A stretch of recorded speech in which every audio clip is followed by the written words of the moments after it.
மதுரையில் இயேசு வாழ்கிறார் ஊழியங்கள் நடத்தும் எழுப்புதல் உபவாச ஜெபக்கூட்டம். நாள் ஏப்ரல் 19.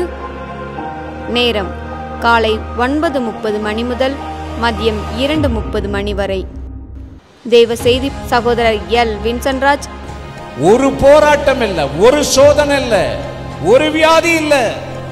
இன்னைக்கு அந்த தேவன் நீங்க நடக்க முடியாம சந்தோஷத்தை இழந்து பலவீனப்பட்டு ஏதோ ஒரு காரியத்துல முடங்கி இருக்கிறீங்க, இன்னைக்கு சஞ்சல நீங்க சந்தோஷப்படுத்த போறார்.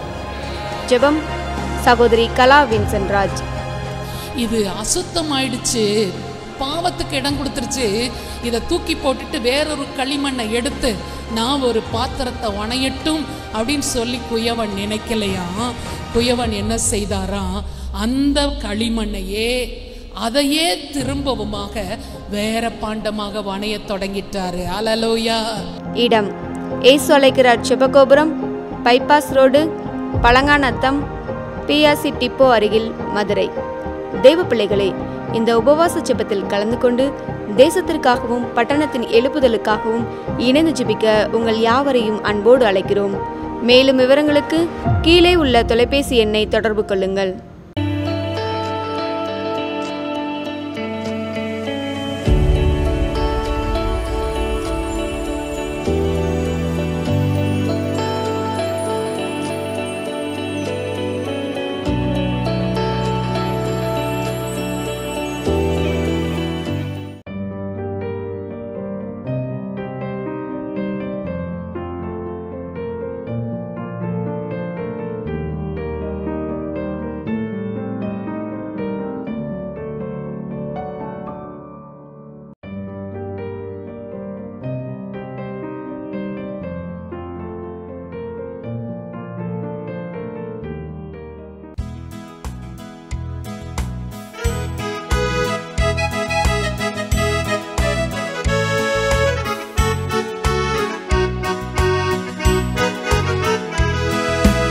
விளக்கை கொடுத்து வீட்டை பெருக்கி தேடிடுவே, காணாமல் போன வெள்ளிக்காசை தேடிடுவே.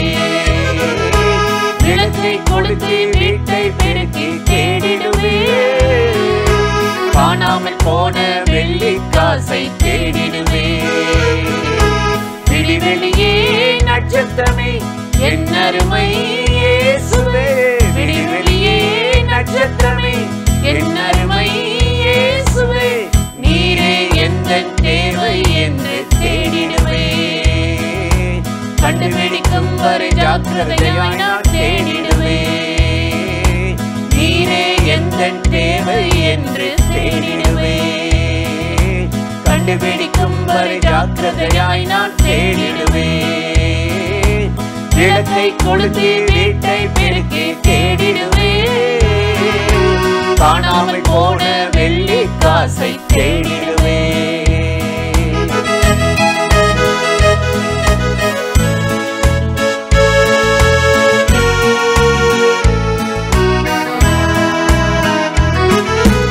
அன்பே எந்தன் வாழ்வில் இல்லை, அது இல்லை என்றால் பரலோகம் இல்லை. அன்பே எந்தன் வாழ்வில் இல்லை, அது இல்லை என்றால் பரலோகம் இல்லை. அன்பே எந்தன் இயேசுவே, பரிசுத்த ஆவியானவரே, நீரே என்னை நிரப்பிட வேண்டும் கெஞ்சுகிறே. அன்பே எந்தன் இயேசுவே, பரிசுத்த ஆவியானவரே, நீரே என்னை நிரப்பிட வேண்டும் கெஞ்சுகிறே. வெளி வெளியே நட்சத்திரமே என் அருமை இயேசுவே, வெளி வெளியே நட்சத்திரமே என் அருமை இயேசுவே, நீரே எந்தன் தேவை என்று தேடிடுவே. கண்டுபிடிக்கும் வரை ஜாக்கிரதையாய் நான் தேடிடுவே, நீரே எந்தன் தேவை என்று தேடிடுவே. கண்டுபிடிக்கும் வரை ஜாக்கிரதையாய் நான் தேடிடுவே.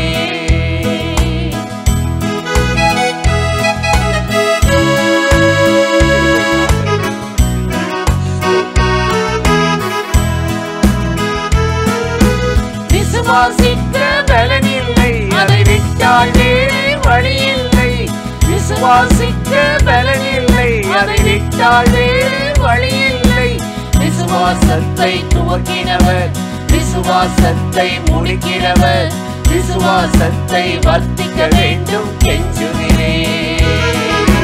விசுவாசத்தை துவக்கினவர், விசுவாசத்தை முடிக்கிறவர், விசுவாசத்தை வர்த்திக்க வேண்டும் கெஞ்சுகிறேன். விழிவெளியே நட்சத்திரமே என் அருமை இயேசுவே, விழிவெளியே நட்சத்திரமே என் அருமை இயேசுவே, நீரே எந்தன் தேவை என்று தேடிடுவேன். கண்டுபிடிக்கும் வரை ஜாக்கிரதையாய் நான் தேடிடுவேன். நீரே எந்தன் தேவை என்று தேடிடுவேன். கண்டுபிடிக்கும் வரை ஜாக்கிரதையாய் நான் தேடிடுவேன்.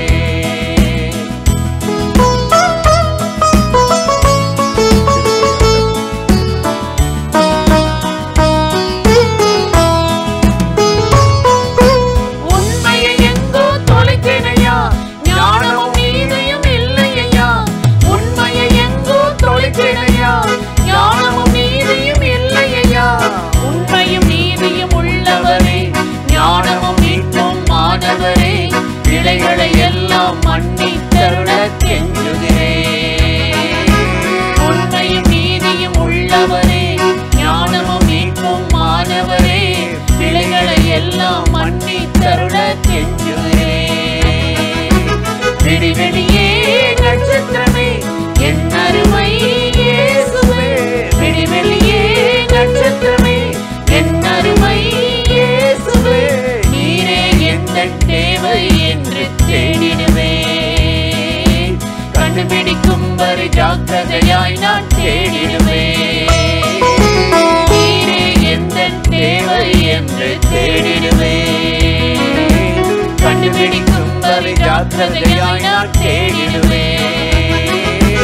விளக்கை கொளுத்தி வீட்டை பெருக்கி தேடிடுவேன். காணாமல் போன வெள்ளி காசை தேடிடுவேன். விளக்கை கொளுத்தி வீட்டை பெருக்கி தேடிடுவேன்.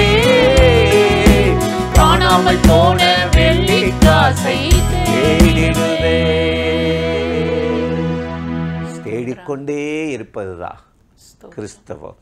பிரியமானவர்களே, ஆண்டவராகிய இயேசு கிறிஸ்துவின் நாமத்தில் இந்த காலை நேரத்தில் இயேசுவை தினம் பார்ப்போம் என்ற இந்த நிகழ்ச்சி மூலமாக உங்களை சந்திப்பதில் மிகுந்த மகிழ்ச்சி அடைகிறேன். இன்றைக்கு ஒரு மிகவும் முக்கியமான நாளை நாம் நினைவு கூறுகிறோம். ஆண்டவராகிய இயேசு கிறிஸ்து இந்த மனுக்குலத்திற்காக இந்த பூமிக்கு இறங்கி வந்து தனது ஜீவனை கொடுத்த அந்த நாளை புனித வெள்ளி என்று எல்லா மக்களும் நினைவு கூறுகிறதை, கொண்டாடுகிறதை நாம் பார்க்கிறோம். நம் ஆண்டவராகிய இயேசு கிறிஸ்து நமக்காகத்தான் இந்த பூமிக்கு இறங்கி வந்தார். ரோமர் 5ஆம் அதிகாரம் 8வது வசனத்தில் நாம் வாசிக்கிறோம், நாம் பாவிகளாயிருக்கையில் கிறிஸ்து நமக்காக மரித்ததினாலே தேவன் நம்மேல் வைத்த தமது அன்பை விளங்க பண்ணுகிறார் என்று பவுல் அப்போஸ்தலன் இங்கு எழுதுகிறதை நாம் வாசிக்கிறோம். நாம் பாவிகளாயிருக்கையில் கிறிஸ்து நமக்காக மரித்தாராம். ஒருவன் இந்த உலகத்தில் நல்லவர்களுக்காக, நீதிமானுக்காக மரிக்கலாம். அவர்கள் நல்லவர்கள், நல்ல காரியங்களை செய்தார்கள். பெரிய பெரிய அரசியல்வாதிகள், பெரிய பெரிய தலைவர்கள், இந்த தலைவனுக்காக என்னுடைய உயிரை நான் கொடுக்கிறேன் என்று சொல்லி தலையை மொட்டையடித்துக் கொள்கிறவர்கள் உண்டு, கைவிரலை வெட்டி கொள்ளுகிறவர்கள் உண்டு. எத்தனையோ தியாகங்களை செய்து நல்லவர்கள் என்று அவர்களுக்காக பல காரியங்களை செய்கிறார்கள். ஆனால் ஆண்டவராகிய இயேசு கிறிஸ்து அப்படி அல்ல. நாம் பாவிகளாயிருக்கும் பொழுது கிறிஸ்து இயேசு நமக்காக மரித்தாராம். நாம் பாவத்தில், அக்கிரமத்தில் மரித்திருக்கும் பொழுது நம்மை அவர் தம்முடைய மரணத்தினாலே, அவர் சிந்தின இரத்தத்தினாலே நம்மை மீட்டுக்கொள்ளும்படியாக தான் இந்த பூமிக்கு அவர் இறங்கி வந்தார். அதனால்தான் பவுல் சொல்லுகிறார், பாவிகளை ரட்சிக்கவே கிறிஸ்து இயேசு இந்த பூமிக்கு இறங்கி வந்தார், தமது ஜீவனை கொடுத்தார், நமக்காக அவர் மரித்தார். அக்கிரமக்காரருக்காக நாம் பலனற்றவர்களாய் இருக்கும்போது, அக்கிரமத்தில் நாம் மரித்து இருக்கும்போது, தேவனுக்கு முன்பாக சத்துருவாய் இருக்கும்போது நமக்காக அவர் மரித்தார் என்று பவுல் எழுதுகிறதை நாம் வாசிக்கிறோம்.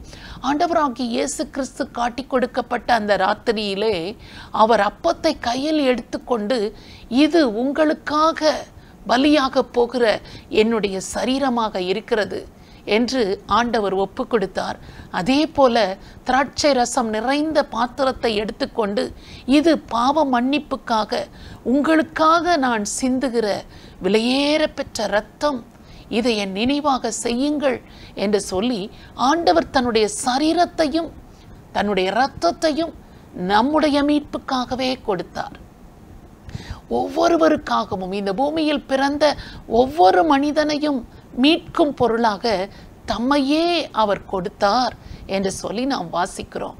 அவர் மரிக்கிறதற்காகத்தான் இந்த பூமிக்கு பிறந்தார். இந்த பூமிக்கு அவர் அதற்காகத்தான் வந்தார். ஆண்டவராகிய இயேசு கிறிஸ்து உங்களை ரொம்பவும் நேசிக்கிறார், மிகவும் நேசிக்கிறார். நீங்கள் எவ்வளவு பெரிய பாவியாக இருந்தாலும், அக்கிரமத்தில் மரித்தவர்களைப் போல காணப்பட்டாலும், மற்றவர்களால் புறக்கணிக்கப்பட்டவர்களாக காணப்பட்டாலும், உங்களை மீட்கும்படியாகத்தான் இயேசு கிறிஸ்து மரித்திருக்கிறார். அவருடைய மரணத்தினாலே, அவர் சிந்தின இரத்தத்தினாலே உங்களுக்கு பாவ மன்னிப்பு இலவசமாக கொடுக்கப்படுகிறது. அந்த இயேசுவை நம்புங்கள், விசுவாசியுங்கள், அவரை ஏற்றுக்கொள்ளுங்கள். உங்கள் வாழ்க்கையில் இருக்கிற எல்லா விதமான பாவத்தின் வல்லமைகள், எல்லா விதமான சாபத்தின் இருள்கள் நீங்கி பரிகாரம் செய்யப்பட்டு விட்டதினால் நீங்கள் பாதுகாப்பாய் உங்கள் ஆத்மாவில் சந்தோஷத்தோடு மகிழ்ச்சியோடு வாழ முடியும். அந்த இயேசுவை நோக்கி நாம் இப்பொழுது ஜெபிக்க போகிறோம். ஆண்டவராகிய இயேசு கிறிஸ்து சிலுவையில் அவர் தமது இரத்தத்தை சிந்தினது நிமித்தமாக சகல விதமான பரிகாரத்தையும் அவர் செலுத்திவிட்டார். நீங்கள் எந்த பரிகாரமும் செய்ய வேண்டியதில்லை.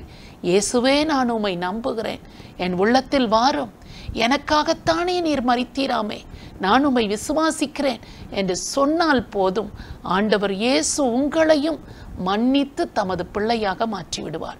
ஆண்டவரை நோக்கி நாம் இப்பொழுது ஜெபிக்கலாமா? ஸ்தோத்திரம் ஆண்டவரே, மை நன்றியோடு நாங்கள் துதிக்கிறோம்.